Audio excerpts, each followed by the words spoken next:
So in this video we've got two conures. The pineapple's the female and the green cheek is the female, Charlie and Cinders. And so when they start to breed, they start preening each other on their head, and then they'll both preen each other, and then they start moving close to each other, and then they don't breed like the general normal birds. They don't, so like, without being funny, but jumping on top, they actually sort of like, let's say tail to tail, I can't really explain it, but I'm trying to explain it to the, best I can to my knowledge. But it's sort of like go opposite way, so that he turns the other way, does the male, and the female turn the other way, so that like if they're joining tails together, so you know how you put your hands together and you can clap.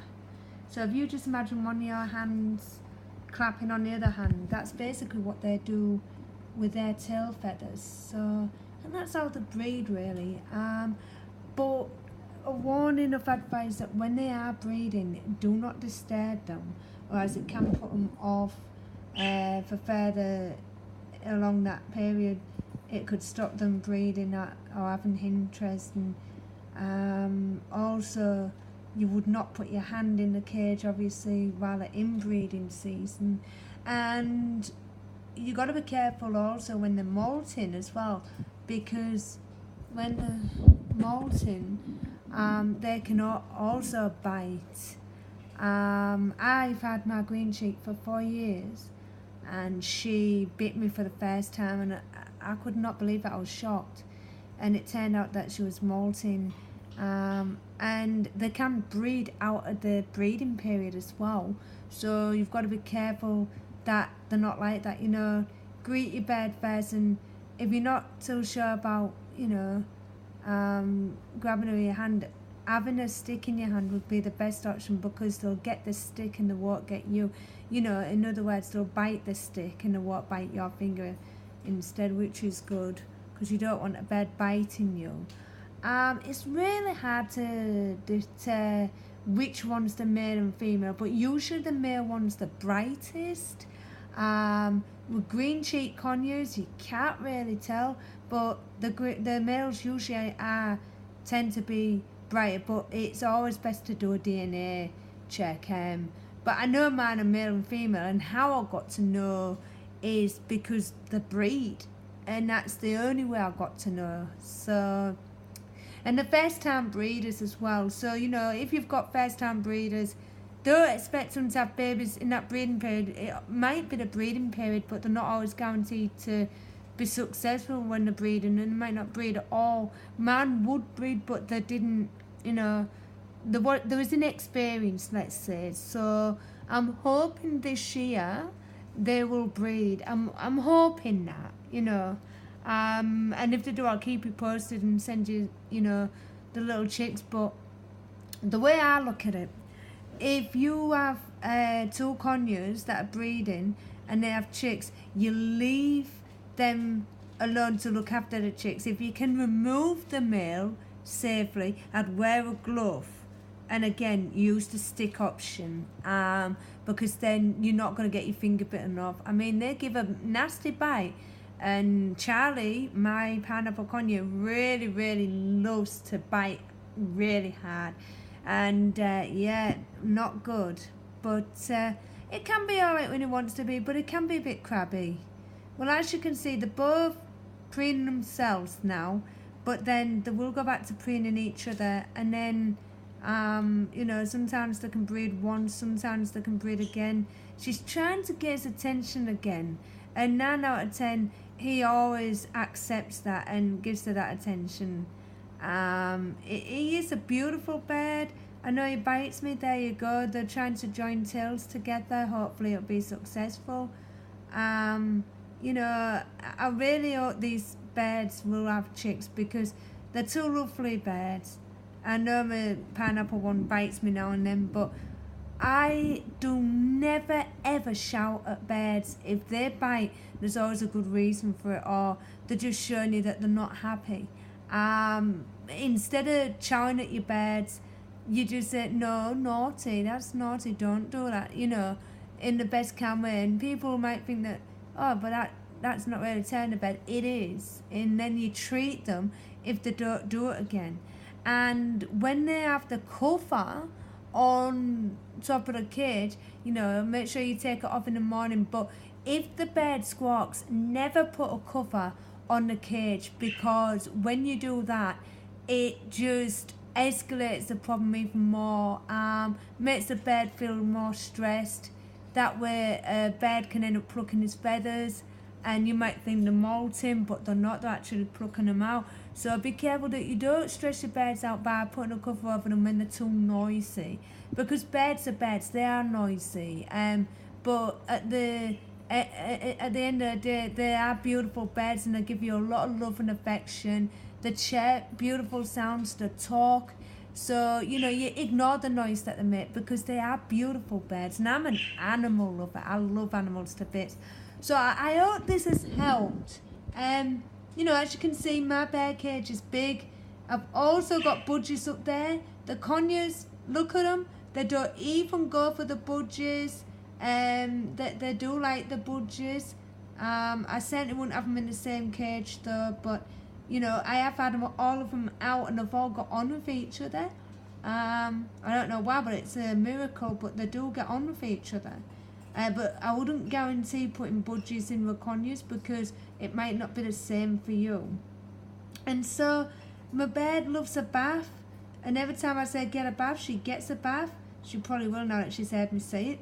And I make sure I give them, there you go, I make sure I give the birds good food, pellets, and I only give them seeds for a treat now and then, because pellets are a good source of vitamin and iron and calcium. If you've got a calcium board, that's good. As you can see there, I've got a pink thing so that they can blunt their nails, which is brilliant. I've got paper down there because I find the little Tinkerbells always eat the sandpaper. So they don't also walk in it, but they like to eat the sandpapery sort of stuff.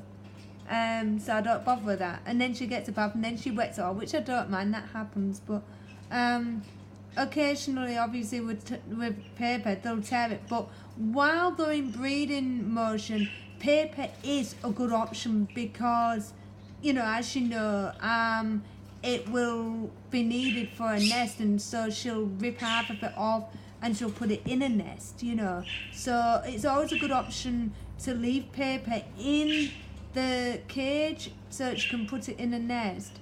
And also, make sure you've got enough toys in there, but not too many, because I'll tell you what, they're going crazy, absolutely crazy over this toy I've put in. As you can see there, with all the bright colours, the blue, the orange, the yellow.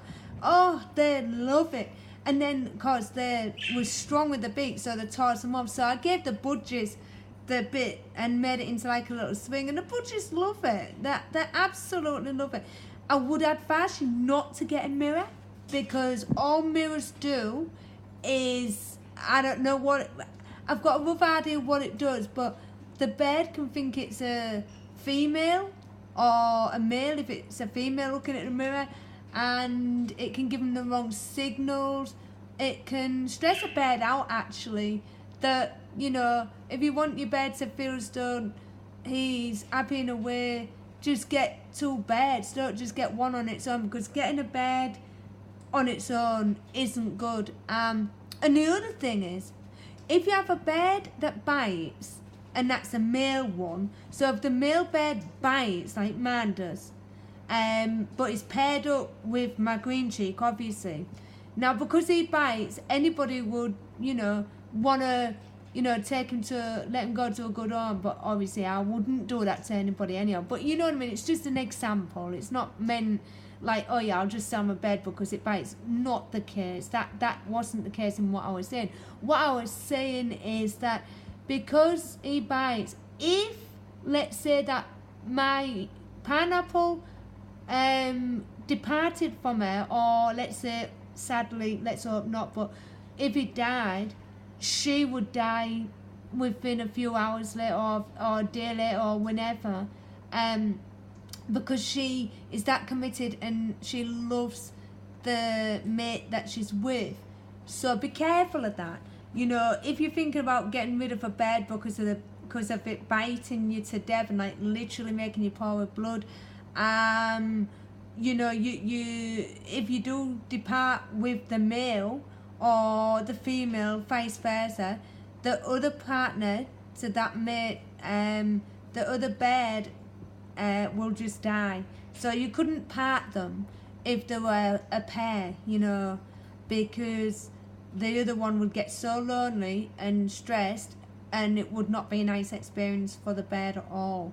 So always remember that you know, you don't separate a bird that are a pair.